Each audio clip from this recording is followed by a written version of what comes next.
Bakı Slavyan Universitetində erməni dili tədris ediləcək. Bu barədə Bizim Medianın sorğusuna cavab olaraq universitetin mətbuat katibi Səbinə Hüseynzadə məlumat verib. Bakı Slavyan Universitetinin Elmi Şurasının qərarına əsasən erməni dilinin tədrisi növbəti illərdə nəzərdə tutulur. Xatırladaq ki, Bakı Slavyan Universitetinin rektoru Anar Nağıyev ötən il verdiyi açıqlamada bildirmişdi ki, 2026-2027-ci tədris ilindən etibarən universitetdə erməni dil fənninin tədrisi planlaşdırılır. Qeyd edək ki, hazırda Bakı Dövlət Universitetində və Azərbaycan Dillər Universitetində erməni dili tədris olunur.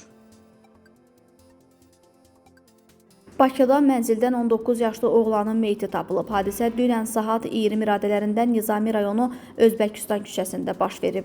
2007-ci il təvəllüdlü Elnur Elşanoğlu Əliyevin üzərində zorakılıq əlamətləri görünməyən meyti mənzildə aşkar edilib. Onun elektrik cəryanı vurması nəticəsində ölməsi məlum olub. Faktla bağlı rayon prokurorluğunda araşdırma aparılır.